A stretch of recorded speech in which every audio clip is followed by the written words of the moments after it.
Hey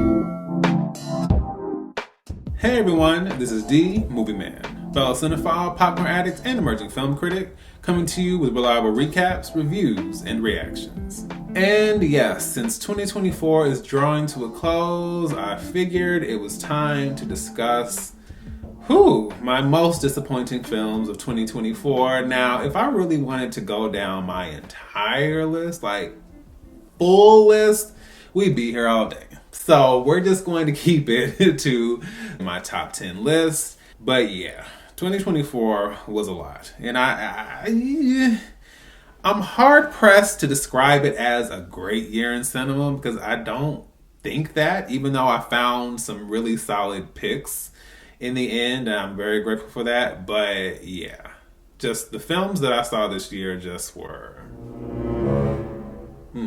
so many things. And none of those things were positive. But getting into my top 10, at number 10 we have Alien Romulus, directed by Fede Alvarez. I do not think that Alien Romulus is a bad movie, but I am really growing tired of the legacy sequel situation that we have going on. And I probably wouldn't have as much of an issue if we had films that weren't trying so hard to replicate and tie into what's been done before. Like, if we're going to continue this, then like go all the way somewhere else. Like, I feel like we were on the right track with Prometheus to an extent, and then Covenant came along and blew that all the way to Kingdom Come, and that got ruined. And so yes, this film is a step somewhat in the right direction, but just, I'm telling you, once we got to that whole part where Andy says the line from Aliens, "Get away from her.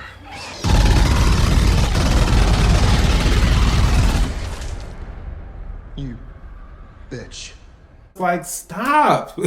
That frustrates me. It's just like, do something fully new with this. You know, doing Ripley with the main character, no. There were enjoyable moments, but it didn't give what I thought it could have. It just wasted way too much potential trying to tie back to what's been done before. Like, I'm over it. At number 9, we have Trap, directed by M. Night Shyamalan. And Shyamalan shenanigans, I call them. Look, M. Night Shyamalan has had his moments. I've enjoyed quite a few of his films, but I think we're at the point where he almost knows that his films are going to be divisive and a lot of people are going to have mixed reactions to them. So I should have known better, but it kind of felt like, okay, we're getting away from the supernatural vibe and we're getting away from, you know, just some of those other over-the-top elements. And it's like, no, even with a story about a serial killer on the loose, we still get this. There's no other word for it.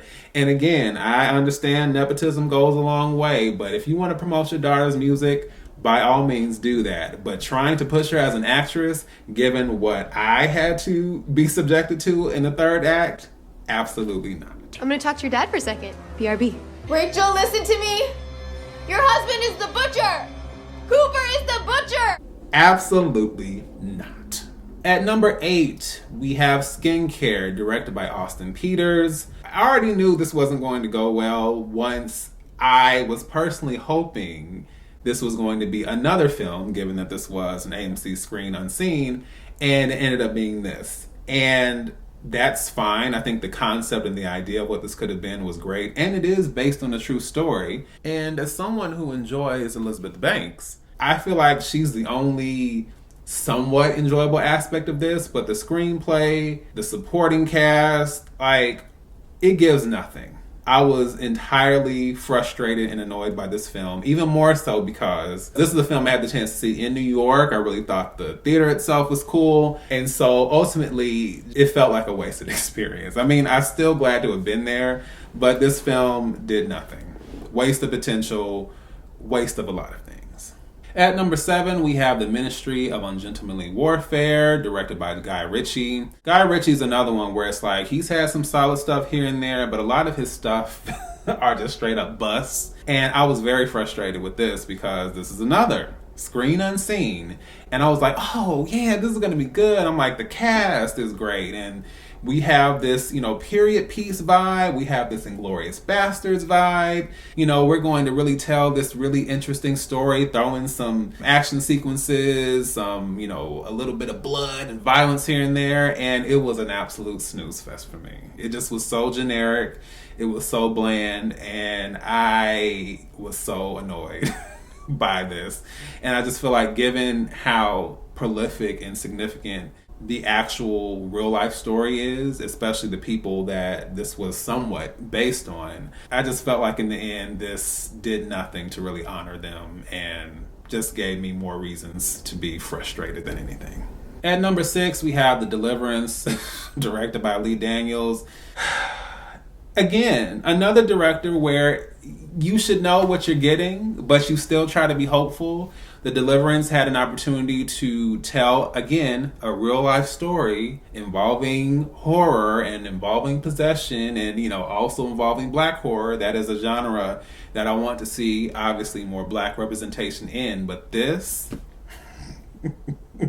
Lee Daniels is a joke. And I knew that a long time ago, but it's just for him to really double down and think a film like this was something serviceable.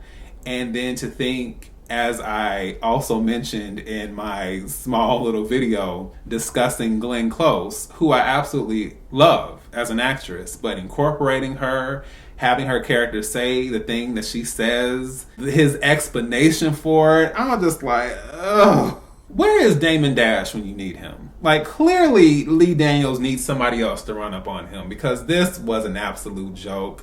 I think it was embarrassing. And it's so unfortunate that the woman who was at the core of this story didn't have her story told in a way that really, truly mattered. At number 5, we have Maxine, directed by Ty West. As someone who did not think that X was a great movie, Pearl gave me a little more hope. It made me kind of look back and say, okay, there's a little bit more that I enjoy. Yes, I appreciate the whole slasher piece in the first film, but I'm just like, I need more. Pearl gave me a little bit more. There were some things that were predictable, but I still was like, okay, this is a step in the right direction. So with Maxine, I was like, yes, I'm ready. Here we go. And no. Once again, another threequel that ended up being disappointing. I don't know what it is about the number 3, but it's something about those third films that tend to absolutely crash and burn. And there were some solid elements visually. Like, I love the fact that we're capturing the 1980s the same way we captured the 1970s, and I want to say like the 1920s, 30s in the last couple of films. But outside of that, I just felt like the supporting cast gave nothing. I felt the story really went nowhere, and the whole thing was a snooze fest. Like, how can you have a film that is incorporating so much violence and gore and sexuality and so much more, and then I just felt none of the energy or the excitement or the tension that I thought I would. I was just like, yeah, no. So I hate to say it, but Maxine was yet another disappointing trilogy with wasted potential.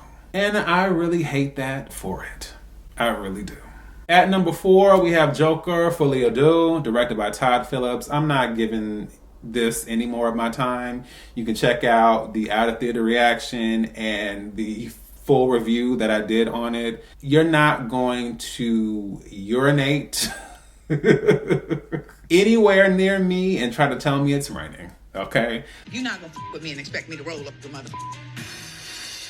That's basically what this film was. It tried to tell me like, oh, this is like a unique cinematic. It was none of those things. It was a waste of my time. I fell asleep, unfortunately, not long enough to rescue me from the utter atrocity and irritation and joke that this film was. The joke was on me.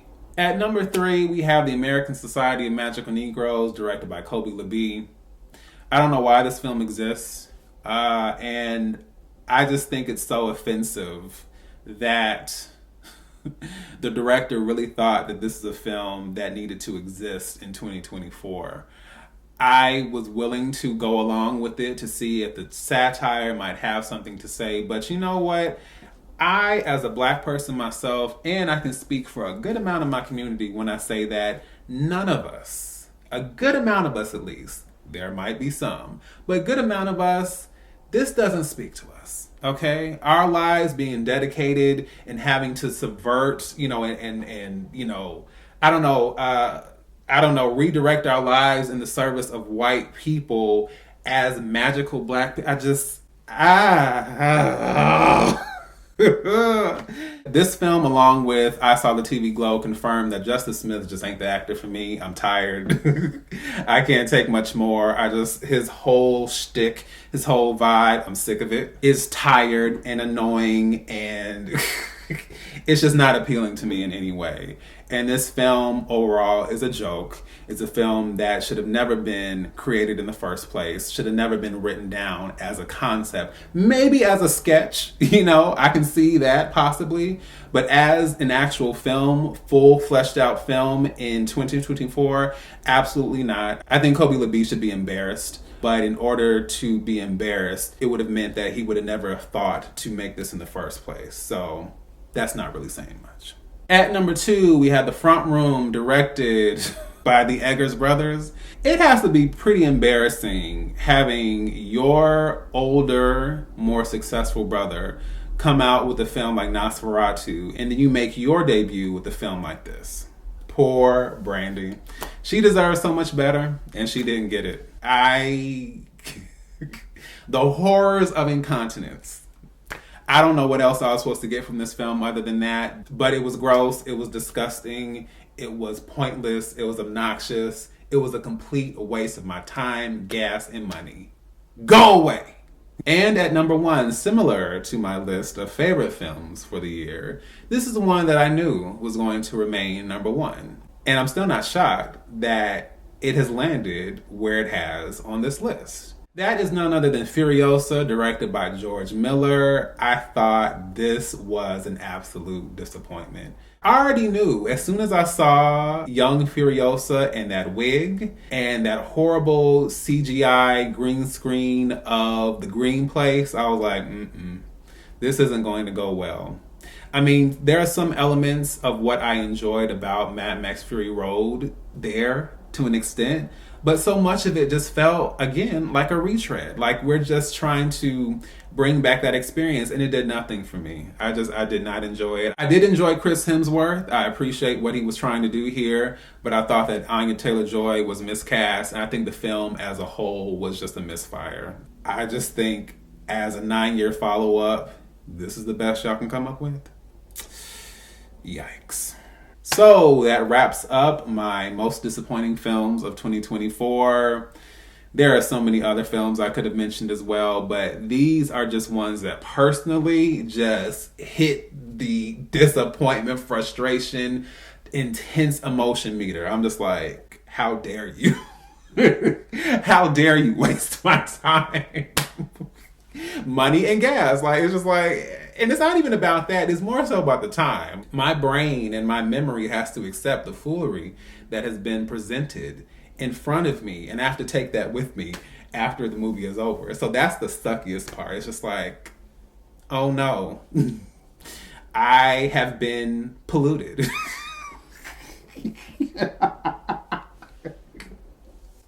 I have been tainted.